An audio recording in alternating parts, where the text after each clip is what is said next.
고린도전서 12장 4절부터 11절까지 말씀입니다.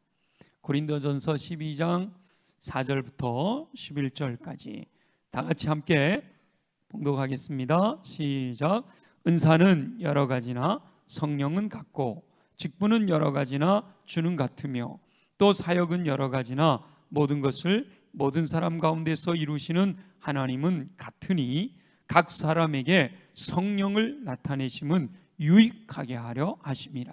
어떤 사람에게는 성령으로 말미암아 지혜의 말씀을, 어떤 사람에게는 같은 성령을 따라 지식의 말씀을, 다른 사람에게는 같은 성령으로 믿음을, 어떤 사람에게는 한 성령으로 병 고치는 은사를, 어떤 사람에게는 능력 행함을, 어떤 사람에게는 예언함을, 어떤 사람에게는 영들 분별함을, 다른 사람에게는 각종 방언 말함을, 어떤 사람에게는 방언들 통역함을 주시나니 이 모든 일은 같은 한 성령이 행하사 그의 뜻대로 각 사람에게 나누어 주시는 것이니라. 아멘. 아멘.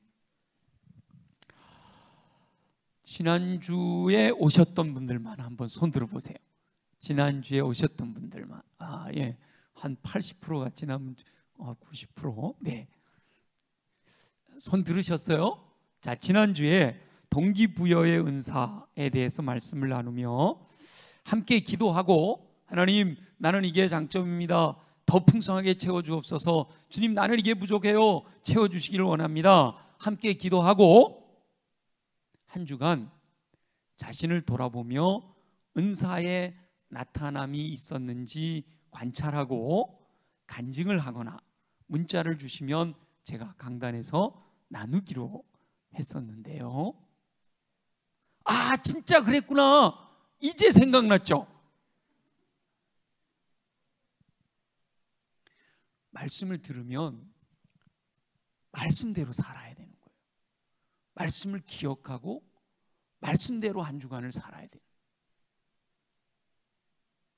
동기부여의 은사가 이런 게 있는데, 하나님, 내게 이것을 더 풍성히 채워주시고 부족한 것 채워주옵소서 기도는 했는데 한 주간 전혀 관심도 없이 사셨다면 기도가 뭐예요? 간증을 신청하거나 저에게 문자를 주신 분이 한 분도 없었어요. 그렇다고 한 분도 한 주간 내내 신경 쓰지 않았다라고 생각하고 싶지는 않아요. 정녕 그렇더라도 그렇게 생각하고 싶지는 않아요. 하나님께서 약속하셨고 믿음으로 기도하였으면 반드시 하나님께서 기도에 응답하셨을 텐데, 하나님은 약속하신 대로 이루신 분이니까 우리가 기도했잖아요. 하나님은 응답하셨을 텐데 아마도 우리가 신경 쓰지 않아 놓쳤을 것이다 라고 판단하고 싶어요.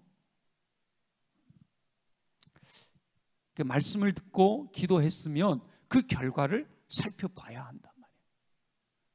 정말 내게 하나님께서 그런 은사를 더 풍성하게 주셨는지, 아니면 부족한 것을 채워주셨는지 한 주간을 돌아보면서 내 삶의 영역 속에서 살펴봐야 되죠. 오늘도 기도할 텐데요, 한 주간 자신의 삶을 살펴 관찰해 볼 수 있기를 소원합니다. 기도했는데 그 기도가 응답이 됐는지 그 결과를 알아보는 것은 당연한 거예요. 기도했으니까 그 기도가 응답이 되는지 계속 지켜봐야 되는 거 아니에요. 내 삶을 통해서 주님이 역사하시는지, 이전보다 달라진 게 뭐가 있는지, 기도하기 이전과 기도한 이후에 내 삶이 어떻게 변했는지 관찰해야 된다. 성령 충만하게 되면 두 가지 두드러진 현상, 열매와 은사가 나타난다 그랬죠. 성령님은 한 분이시지만 각 사람 속에서 역사하시는 방법은 다양합니다. 그래서 지난주에 동기부여의 은사에 대해서 말씀을 나눴고요. 또 에베소서 4장에는 직분의 임직, 직임에 따르는 5가지 분류가 또 은사를 통해서 나타난다라고도 말씀하십니다. 오늘 고린도전서 말씀에는 특별히 9가지 성령의 은사라고 불려지는 특별한 성령의 은사 9가지가 나타나고 있는데, 하나님의 기적을 행하는 능력으로서 성령의 초자연적인 역사를 의미합니다. 하나님께서 각 사람에게 성령을 나타내셔서 은사를 주시는 이유는요, 은사가 중요한 게 아니라, 우리 4절 아니죠 7절만 한번 읽어보겠습니다. 시작. 각 사람에게 성령을 나타내심은 유익하게 하려 하심이라. 아멘. 한 번 더요. 한 번 더. 시작. 각 사람에게 성령을 나타내심은 유익하게 하려 하심이라. 아멘. 하나님께서 각 사람에게 성령을 나타내셔서 은사를 주시는 이유는 유익하게 하려 하심이라. 성령 충만하면 내게 유익이 온다. 아멘입니까? 성령 충만하면 열매, 사랑과 희락과 화평, 고리, 참고, 자비, 왕성과 충성과 온유와 절제의 열매가 있고요. 성령으로 충만하면 성령의 은사가 모든 선한 일을 행하고 싶은데 능력이 없어. 근데 성령의 은사가 임하시면 모든 선한 일을 행할 능력을 갖추게 된단 말이죠. 내 자신에게 유익해요. 그래서 삶이 활력이 있어지고 삶이 풍요로워지고 삶이 충만해지는 거죠. 오늘 하나하나 살펴보면 이 은사가 임하면 내게 어떤 역사가 나타나는가 알 수 있어요. 내게 유익하고요. 또 하나는 하나님 주신 은사는요, 나의 유익보다 타인의 유익을 위해서 주시는 거예요.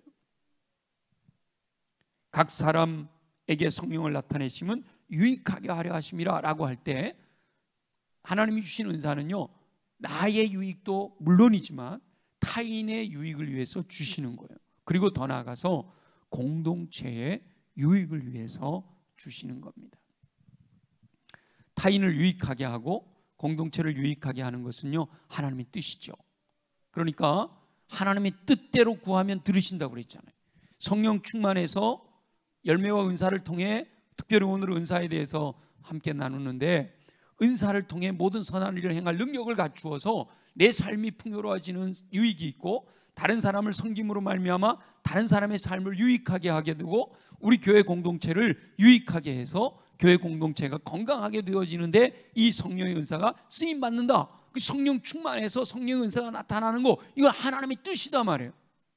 아멘이에요? 아니 뭐 그냥 되는 대로 살면 되지 뭘 성령의 은사 그렇게 유별나게 하나, 그게 아니에요. 성령이 충만해서 은사가 나타나면 그것이 공동체의 유익이 되기 때문에 그것은 하나님이 기뻐하신 거예요. 그래서 성령으로 충만함을 받아라 라고 명령을 하시는 거죠. 그래서 성령의 충만함을 받게 되면 그 성령의 나타나심을 통해서 열매가 드러나기도 하고, 그래서 예수 그리스도의 그걸 닮아가고 은사가 나타나서 모든 선한 일을 행할 능력을 갖추게 된단 말이죠. 성령 충만하여 허락하시는 은사로서 활력 있는 삶을 살며 타인을 유익하게 하고 공동체를 건강하고 유익하게 세우는 것은 하나님의 뜻이다 말이에요. 자, 그렇다면 우리 하나님 말씀하셨잖아요. 하나님의 뜻대로 무엇이든지 구하면 들으심이라. 아멘이죠? 그러니까 지금 성령 충만한 것이 하나님의 뜻이에요. 그럼 이 시간 우리가 성령 충만하게 하여 주옵소서 하고 기도했으면 하나님이 들으실까요? 듣지 않으실까요? 하나님의 뜻이니까 들으셔야 되죠. 아멘이죠? 그게 믿어져야 되는 거예요. 머리로만이 아니라 실제로 내가 기도했고 하나님의 뜻대로 기도했으니까 하나님이 응답하셨다 하고 하는 분명한 믿음이 있어서 믿음을 가지고 내 삶에서 그 은사가 나타나는 삶이 되어야 된다는 거죠. 성령의 은사가 무엇인지 일단 하나하나 살펴보고요. 성령의 은사가 무엇인지 하나하나 간단하게 살펴보고, 왜냐하면 모르면 뭘 구할 수도 없잖아요.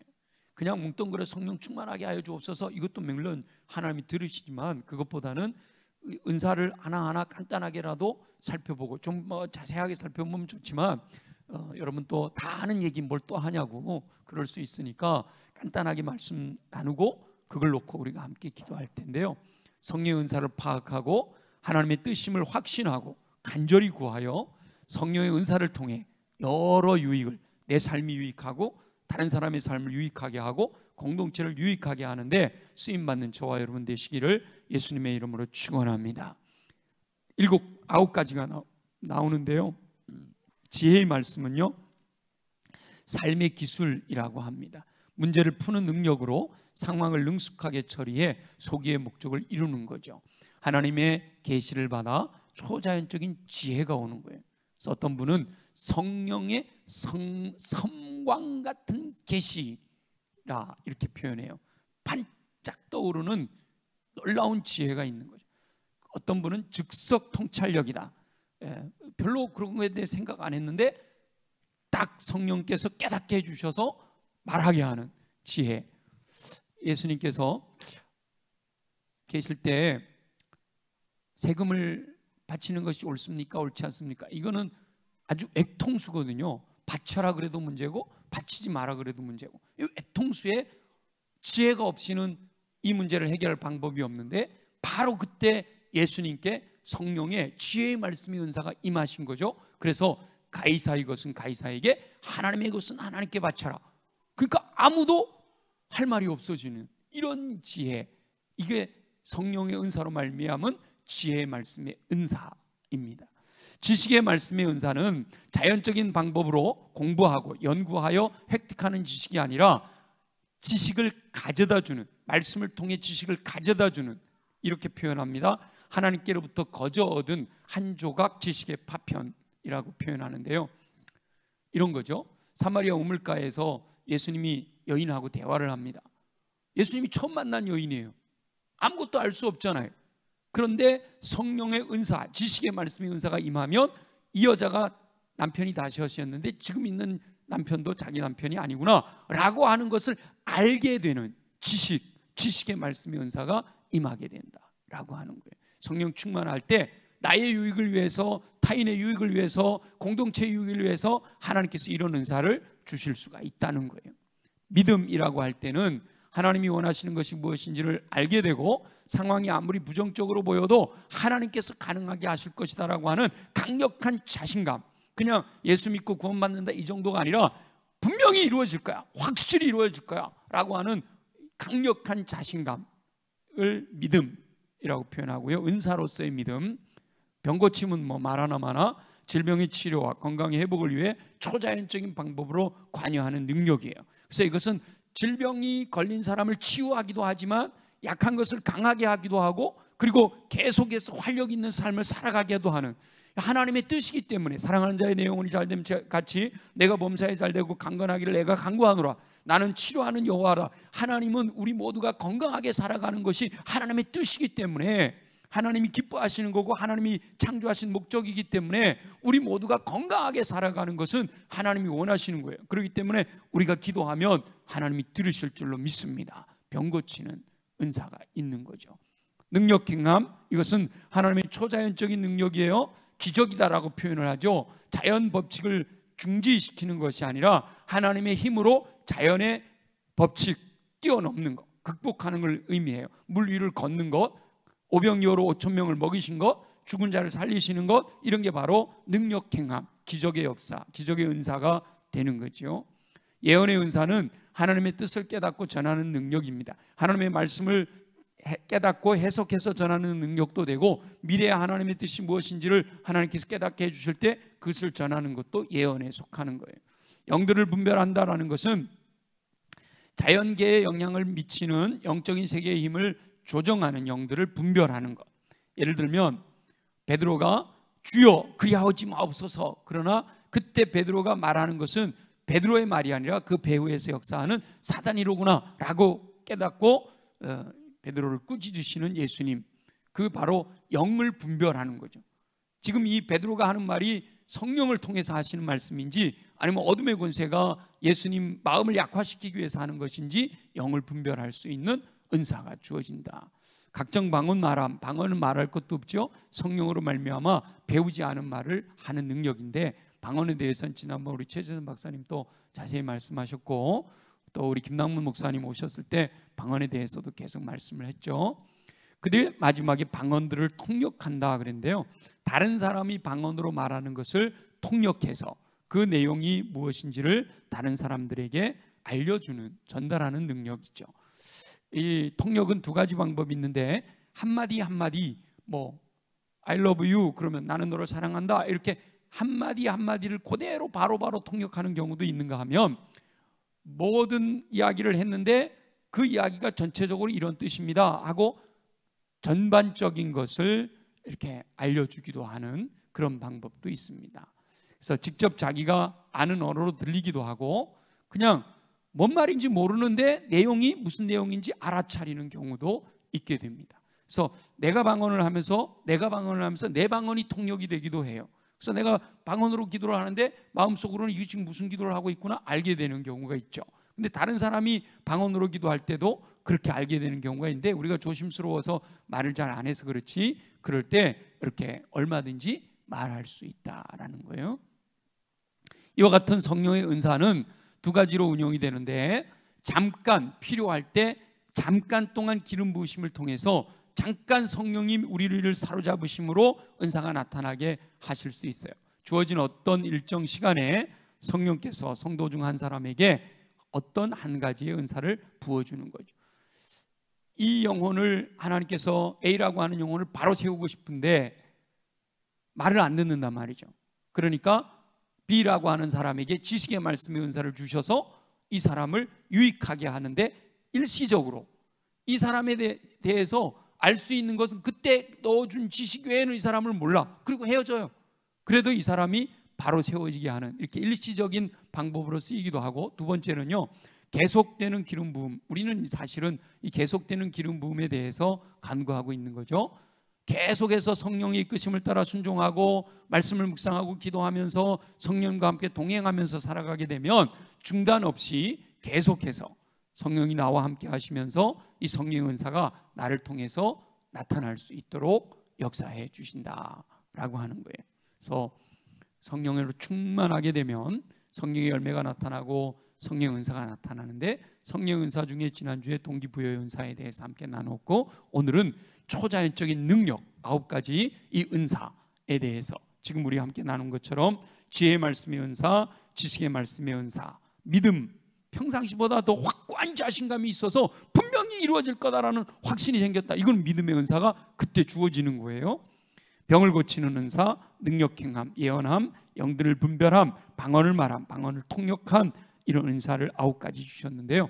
오늘 이 시간에 하나님 약속하신 이 9가지 은사를 내게 강력하게 부어주셔서 하나님께서 약속하신 하나님의 뜻대로 나의 삶이 유익하게 되고 내 주변에 있는 사람들을 유익하게 해드리고 우리 교회 공동체를 유익하게 할 수 있는 한 주간의 삶이 되어지기를 원하고, 일시적으로 주어지는 것뿐만 아니라 주님 앞에 서는 그날까지 끊임없이 내 안에 성령으로 충만하게 되어지고 그 성령과 동행함으로 말미암아 주님 앞에 서는 그날까지 끊임없이 성령의 은사를 나타내며 많은 사람들에게 유익을 주는 삶 살게 하여 주옵소서. 우리 함께 그렇게 기도할 텐데요. 더욱 큰 은사를 사모해라, 그렇게 말씀하셨잖아요. 그러니까 오늘은, 지난주에는 하나하나 은사 하나를 다 이렇게 지적하면서 우리가 함께 기도했지만, 오늘은 전체적인 것을 은사라고, 성령의 은사라고 해서 성령 충만하게 하여 주옵소서, 성령의 은사를 주시옵소서. 특별히 여러분들이 원하는 은사가 있으면 그 은사를 놓고 좀 더 기도하시면 좋겠고요. 그래서 우리 힘차게 찬송 한 장 부르고, 그리고 먼저 뜨겁게 기도하고, 이제 기도하면서 제가 여러분들의 그 뜨거운 기도를, 더 열정적인 기도를 끌어내기 위해서 제가 이렇게 합시다 저렇게 합시다 요청할 때 여러분 마음의 감동 일부러 할 필요는 없고요. 억지로 하진 마세요. 절대로 억지로 하진 마세요. 목사님 뭐 체면 보기 위해서 하지 마세요. 성령의 감동이 되는 대로 그렇게 순종해서 하시면, 자, 제가 여러분들에게 말씀드리는 것은, 처음에는 우리 부르짖어 기도할 거예요. 두 번째는 손을 들고 기도하자 할 거예요. 그 다음에 일어서서 기도하자고 그럴 거예요. 그 다음에 앞으로 나오라고 할 거예요. 성령 충만을 받고 싶은 사람 앞으로 나오시면 제가 안수해 드릴 거예요. 그리고 마지막으로 혹시나 질병이 있는 분들 있으면 그 앉은 자리에서 좀 더 무릎 꿇고 기도하라고 그럴 거예요. 그럼 그분들을 좀 더 깊이 있게 기도해 드리도록 그렇게 할 겁니다.